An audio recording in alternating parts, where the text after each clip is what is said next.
everybody. It's Neil Malvone, founder of the Dream Bowl. I'm welcoming you to our new podcast series where we're going to hear from some of the amazing players that will be participating in this year's game. Please join Chuck Stuller, our Director of Player Personnel, and his assistant Trey King as they talk to our players and get a little bit more information about what brought them to Dream Bowl 12. Throughout the rest of the year, we'll be interviewing other players, current, former, and future Dream Bowl athletes. So come join us on Surge Sports and be part of the Dream Bowl experience.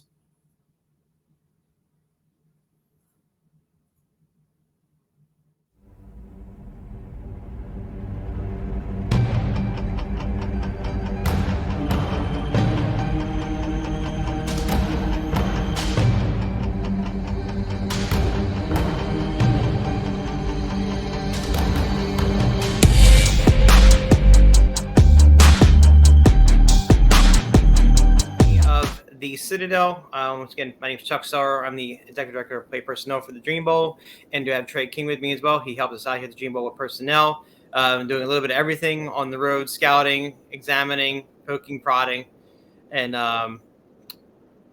once again, Pat, thanks for being with us. We really appreciate it. And go ahead, we can get Trey started off with the questions for Patrick here.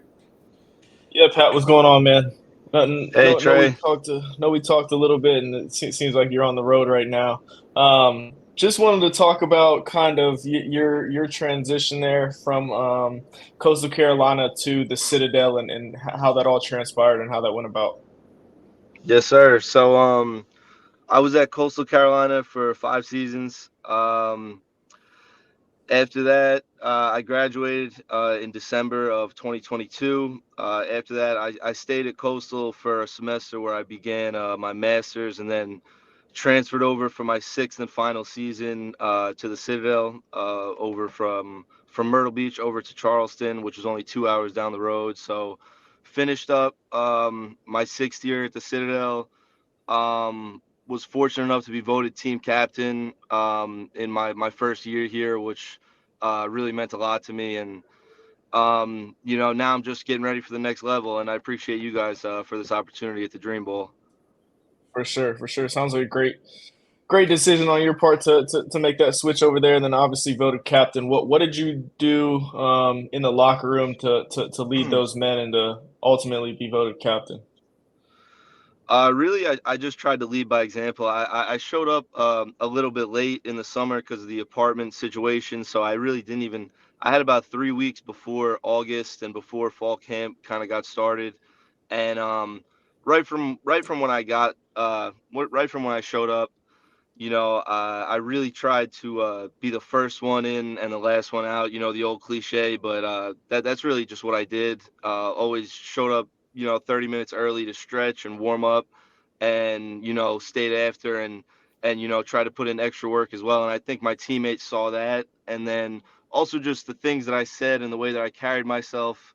I think all that kind of adds up. The way that you kind of treat your teammates and the things that come out of your mouth. So just the person that I was, I think, kind of helped me out. Just kind of being myself and trying to lead. So would you say you're more of a leader by example or a vocal leader, or a mix of I would both?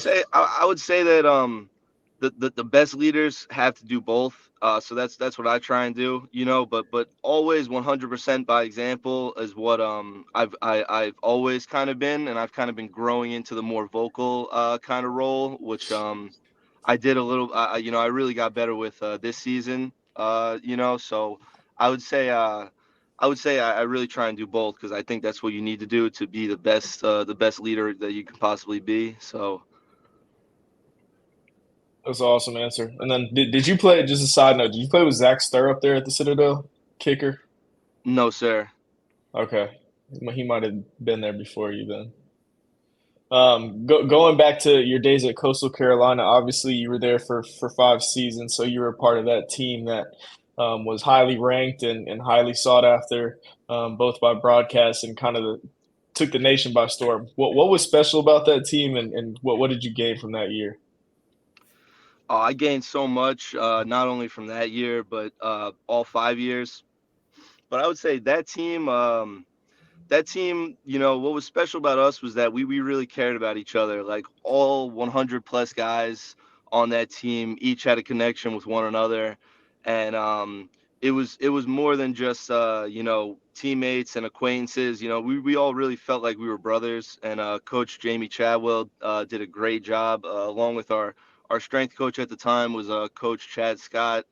um, and their whole staff did a great job of kind of just instilling that into us, for us to just kind of love each other and play for each other. Because I believe it to be true that players will give just a little bit more, and they'll play just a little bit harder if they really love the person playing next to them. So I think that was what it was with us. We were just such a close family.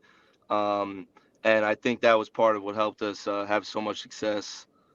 Absolutely, because I know I played at Duquesne University, and that was either following or before the year we were supposed to play Coastal Carolina before COVID happened.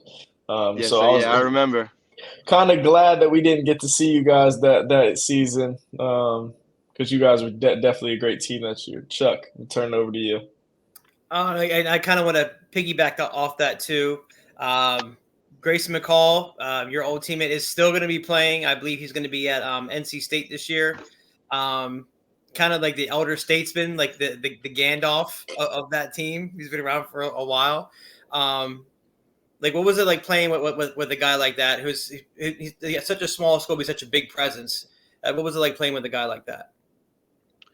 Playing with Grayson, something about him was just the energy that he exuded, and his confidence, and also his attitude. He was never in a bad mood. He was always looking at the positive side of things, and also he's just such a great person, and I think that's what helped us all, and that's what helped the team. Is sometimes if someone's having a lot of success on the field, they can become, larger than life, and lose their humility. But Grayson never lost that. He was always a very humble, kind person, and he still is to this day. So, just playing with him was a blessing, because he's the type of guy that can make every throw, touch pass, quick game, deep ball. He could throw a stop route from the opposite hash, over to the sideline. But just before all, but besides any of that, and the fact that he can run as well, and scramble. But besides all that, he's just a great guy. I think that's what's most important. That's what helped us. He was kind to everybody on the team, spoke to everybody, and that's what makes him special for sure. Excellent. Kind of an obscure name to people who don't follow college football. Another guy that stood out to me was Teddy Gallagher. Hmm. He was such a colorful character, and that team had a lot of talent. It still does. But I mean, like I said, like Trey said, that team really stood out because it kind of came out of nowhere. And like, what was it like go like the competition level, like against guys like Teddy, like every day? Like, how do you think that made you better? Do you think? Yeah, definitely. Not only Teddy, but guys like Jeff Gunter and Teron Jackson, C.J. Brewer, Silas Kelly, Lance Boykin, Gerard Clark. These are all NFL guys that are currently in the league right now. So, those guys, just playing with them, at least for me personally, just made me so much better as a player, because you're forced to raise your game. Yeah. When you're around guys like that. And there's no slacking off. The standard is set by them, and you gotta chase it every single day. So, but Teddy, to go with your question, him personally, he was one of our team captains, and he had such a great personality. He was kind of another guy like Grayson, where he spoke to everybody, and he was good to everybody on the team. He brought everyone together. Like just him kind of just getting, joking around in the locker room, on and off the field, and always having great energy. That's something that we remember about Teddy, and Silas Kelly as well. They were our two inside linebackers. They were both team captains, and they brought such great energy. They never were lackadaisical. They were always on top of their game and with high energy. So, playing with those type of guys definitely made me raise my game. I'm grateful for it for sure. Excellent. Absolutely. So you started your career off at obviously Coastal Carolina, like we mentioned before. Didn't necessarily see too much playing time on offense early on in your career, but leaned heavily on special teams play.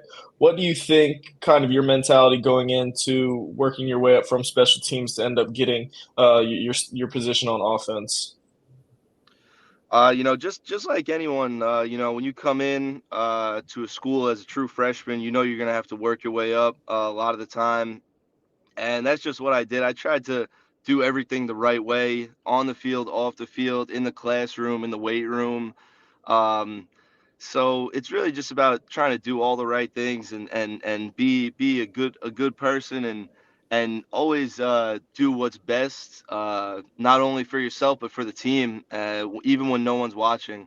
So Yeah. that was really what I did, is just try and treat everyone with dignity and respect, which was one of our four pillars to be a man, which was Coach Joe Moglia at Coastal Carolina before Jamie Chadwell came along. His thing was be a man, bam. So that was one of our things, treat everyone with dignity and respect, and that's what I tried to do. But I also tried to work really hard, and I was 195 because I played wide receiver in high school, and I came in at 6'4", 195, and now I'm 6'4", 240. So to be able to put on 45 pounds, and I reached 240 a couple years ago at Coastal, so I did it in about 3 years, put on 45 pounds and just learn the entire playbook. And for me, I tried to stay sharp, never have a mental mistake, but you know, uh, just I would say just working hard, working up from special teams to offensive snaps, and it's all about earning the coach's trust. Once they can trust you and you put yourself in a position to show that you can do what you have to do, then I think that they'll put you on the field. Absolutely, that's great advice. Now, to kind of piggyback off that, what you're saying about how you're 6'4", 195, I think you said. Um, Give us like a quick version of like your transition from that high school wide receiver and like the recruiting process, like to Coastal Carolina. Like, did you have a lot of offers coming out? Did they want you to change positions like right off the bat? Can you just give us like a quick rundown how that went for you? Yes, sir. So all of my offers did want me to play tight end, and Coastal Carolina was my only FBS offer. So I had a few FCS offers in the Northeast, which is where I'm from. I'm from New York. So I had a few offers from FCS schools in Connecticut and New Jersey. Coastal Carolina was my only FBS offer. Um, and yeah, they wanted me to change the tight end. So the transition process was first about learning the technique, because I didn't know I didn't know pretty much any technique because I was a wide receiver. So it was about learning the technique, studying a lot of film, watching guys like Isaiah Likely, who I might have mentioned before, who I played with, and he's now having a lot of success with the Baltimore. Baltimore Ravens. Yes, sir. So watching guys like him and trying to learn how to play it, and then while also putting on the weight and making sure that it's good weight and not bad weight, still being able to run Yeah. around, move well for a big guy. So all of that, as I would say, to anybody trying to do something like that, it's important to make sure that you're adding good weight and not bad weight. And then as you're getting bigger and bigger, make sure to still run, change direction, sprints, explosion, just to try to make sure you can still move well at that position. And then all the while learning the technique and just applying it, day after day, trying to get better at it. So that's what it was for me. It was a long journey, but it was definitely fulfilling. Yes, sir. And as now as in high school goes, did you played more than one sport, right? Was basketball a sport? What other sports did you play Yes, there? sir. I ran track and field, and I was a long jumper and a sprinter. Okay, excellent. What you got, Yes, Trey? sir. Just wanted to hit on kind of some of the things. Obviously, you were part of some great teams there, and then being at the Citadel. Obviously, the year didn't go as how you guys wanted to or planned it to go. What were some key takeaways from this past season that you think are motivating factors for moving forward into a professional league? Yeah, I think this past season, like you said, we didn't have as much success as we wanted to, nearly in the wins and losses column, and something that I could take away from this season was really just the love for the process. I really tried to dive into that because I knew this was going to be my final season in college. So, like I mentioned earlier, I was always just trying to get there early and stay there late, and really enjoy every moment and not, look towards the past and not, really just trying to enjoy what we were doing, and think about, why we were doing it. And although we didn't have as much success with the wins and losses, I still had fun, and I think that I really just focused on my love for the game and not taking it for granted. Being able to play this game, and that's another reason why I'm excited for this Dream Bowl. Is just another opportunity to play the game that I love, and I couldn't be more grateful for that opportunity. So that's what it was really with this past season. For sure, and kind of a follow up to that too is obviously we got scouts coming down for the game. What's kind of your pitch as to why a team should pick you up? Well, I think I would say that if a team picked me up, they're going to get a great person to begin with, but they're going to get a very hard worker. Somebody who's always constantly getting better. I've been playing college football for 6 seasons now, and I've gotten better. I've been trending upward for the past 6 seasons, and I continue to. I plan on continuing to do that. Just constantly finding a way to get better and do what's right for the team. They're never gonna have an issue with me off the field or with the playbook. That's something I pride myself on, is just really studying and learning and putting myself in the best position to succeed. Um, and I'd say that they're going to get a great tight end, and it's hard to find a tight end with my size that can also run and catch like me. I think that's something that separates me, is just my playmaking ability. Um, a lot of time, and also the way that I can move around. My straight line speed and my routes and the natural hands that I have. You know, I think I'm a unique type of player, and I can also play special teams as well. So that's what it is for me, I would say. Absolutely, absolutely. I can attest to the playbook. I believe you're a 4.0 student. Yes, well, a few semesters, not my entire college career, but I've had a 4.0 for a couple semesters.